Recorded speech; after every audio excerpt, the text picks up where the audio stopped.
Hi there. Welcome to Apple World. Does Brandy Norwood truly suppose Clive Davis forfeited Whitney Houston? Whitney and I were exceptionally close, and she was my golden calf. Also, I was just unable to acknowledge the fact that she was no more. There are a ton of hypotheses out there about music specialists being forfeited on the grounds that they're worth more dead than alive. Also, one of those specialists is Whitney Houston herself, who produced heaps of money after she passed on. What makes these hypotheses much more vile is that Whitney's long-lasting tutor, Clive Davis, broadly went on with his Grammy party while Whitney's dead body was still in the structure. Likewise, presently, before she kicked the bucket, Whitney crashed her Pro-G Brandy meeting with Clive and passed her a secretive note, which many fans thought was either a weep for help or an admonition to Cognac to avoid Clive. Furthermore, Cognac later conceded that for quite a while, she blamed numerous individuals for Whitney's passing. In any case, that is not all. An agent guaranteed that Whitney had protection wounds on her body, but some way or another, this was hidden from plain view, as opposed to the coroner's decision that her demise was incidental. Claims that Houston's body shows exemplary protection wounds steady with somebody battling for her life. So does this mean Clive Davis is one of those Hollywood elites who supposedly have the ability to determine the destiny of craftsmen? Did he truly forfeit Whitney? How about we separate them? Precisely what occurred inside the notable Beverly Hilton stays a secret. Paramedics dashed to the 4th floor and found a dead Whitney Houston inside her lodging bath. It's been a long time since we lost Whitney Houston. Furthermore, regardless of all the time that has elapsed, Whitney's fans actually hold the trust that reality encompassing her passing will ultimately emerge.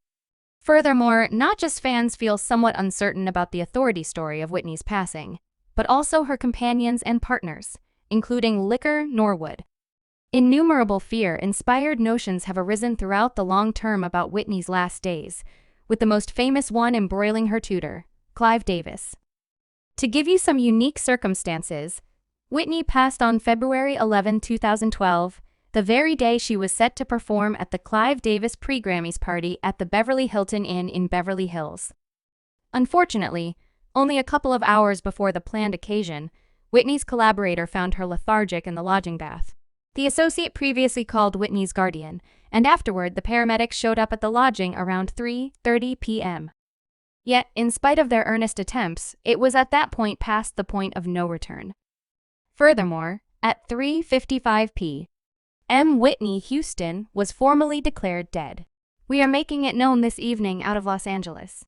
The passing of singing star Whitney Houston at 48 years old subtleties are as yet coming in, but her marketing specialist has affirmed her demise to the related press. Although the conditions and the spot are not satisfactory. At first, the specific reason for Whitney's passing was unclear. Yet specialists expressed that there were no obvious signs of criminal expectation. Subsequent to directing an examination and toxicology tests, the LA District Coroner's Office resolved that Whitney's demise came about because of a blend of suffocating coronary illness and the presence of cocaine in her framework. However, oddly, the dissection report referenced an outside injury to Whitney's body.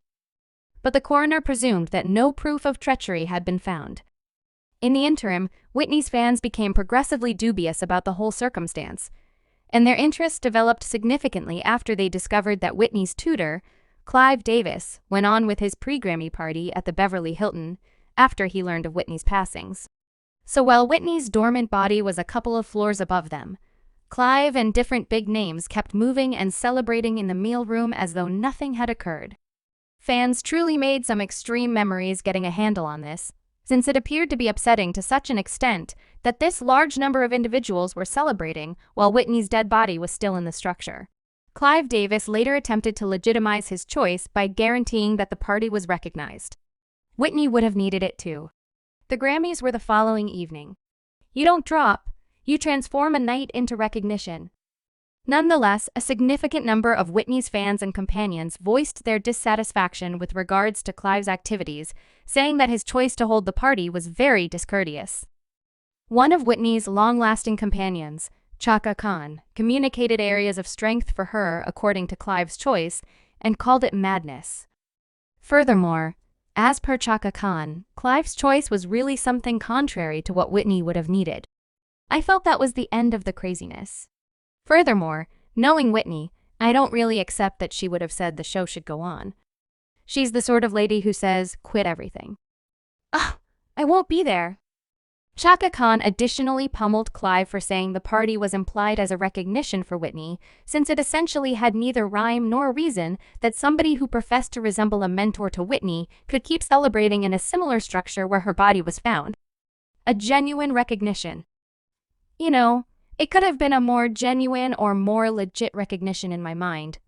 As I would like to think, it would have been perhaps to assemble everyone, suppose a request, and we should have supper and return home. Other than that, reports have been circling that Whitney might have been truly hurt by somebody before her demise. As a matter of fact, a confidential specialist named Paul Hubel tested the official post-mortem report and guaranteed that Whitney had protection wounds on her body. A few people inside media outlets, including Panther Right, likewise claimed that individuals from Whitney's family saw proof of an attack on Whitney's body. She was beaten. They saw her body. She didn't simply pass on in a tub like she was beat up.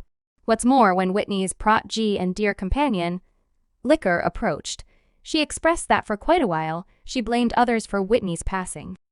I found fault with many individuals as well. At the point when it came to Whitney, Cognac said, prior to adding, nobody understands what she was running from. Nobody understands what she was attempting to survive. Nobody realizes the expense that comes with being Whitney Houston. In the meantime, a peculiar video re-emerged via virtual entertainment, showing Whitney interfering with a meeting with Cognac, Monica, and Clive Davis and passing a puzzling note to Liquor. I saw every one of you. Is you. I'm something very similar. Furthermore, what makes this recording significantly more upsetting is the fact that this interview occurred only 2 days before Whitney kicked the bucket, which led fans to hypothesize that Whitney was either mindful of the peril approaching her or she attempted to caution Brandy about drawing near to Clive Davis. Many fans were likewise awkward with the manner in which the media continued to zero in on Whitney's substance use, while totally disregarding the bigger issue, and the way that Clive Davis and Whitney's mark kept on making millions after she passed on. Obviously, it's a well-known fact that numerous famous specialists turned out to be worth more dead than alive. Furthermore, when a craftsman passes on, they can never again challenge the marks and different substances for full command over their music. Indeed, even the ruler of pop himself, Michael Jackson, apparently stressed that the business higher-ups would attempt to kill him for his index. As a matter of fact, Michael's more youthful sister, LaToya, freely guaranteed she accepted that Michael was killed by individuals who kept on benefiting from his music deals after he passed on. In any case, he was so energetic and unyielding about it that he said, "You don't have the foggiest idea. Everything really revolves around my inventory. This is the thing they need, and this is their specialty." What's more, he was scared. Furthermore, the more he talked about it, the more I started to accept it and the more I saw that it was valid. At the point when he began referencing how and when it would have been finished and the things that they were doing. Indeed, obviously. Yet, that is not all. In 2017, The Sun got hold of the notes, apparently composed by Michael a long time before his demise. Furthermore, one of the notes read, "They are attempting to kill me." Also, in another note, Michael said he was terrified about his life in light of the fact that the framework needs to kill me for my index. With respect to Clive Davis, his total assets are at present assessed at around $150 million, making him quite possibly the most extravagant person in the music business. Obviously, he didn't bring in this cash after Whitney kicked the bucket, and he's been building his fortune for quite a long time. Yet he's indecently kept on benefiting from Whitney's name after she passed. What's more, simply last year, he created a Whitney biopic called I Want to Hit the Dance Floor with Someone. Many fans hammered this biopic for depicting Davis as a white friend in need. What's more, they additionally called attention to how it's unusual that Davis didn't include Brandy in the biopic, taking into account that she was so near Whitney. Fans have likewise blamed Davis for utilizing the biopic to re-establish his standing and distract individuals from the reality that he celebrated the night away while Whitney's dead body was in a similar structure. What's more, a few fans are, in any event, venturing to such an extreme as to guarantee that Davis realized Whitney would bite the dust that evening and that his party was a blood custom of some sort. "There's most certainly something evil about her demise," one fan said. What's more, a party of any sort is incredible while she was lying on premises. Another fan added. Clive said, "You don't drop. You make it a recognition, meaning a custom. You all shouldn't be tricked." They all knew in the business that Whitney was the following penance.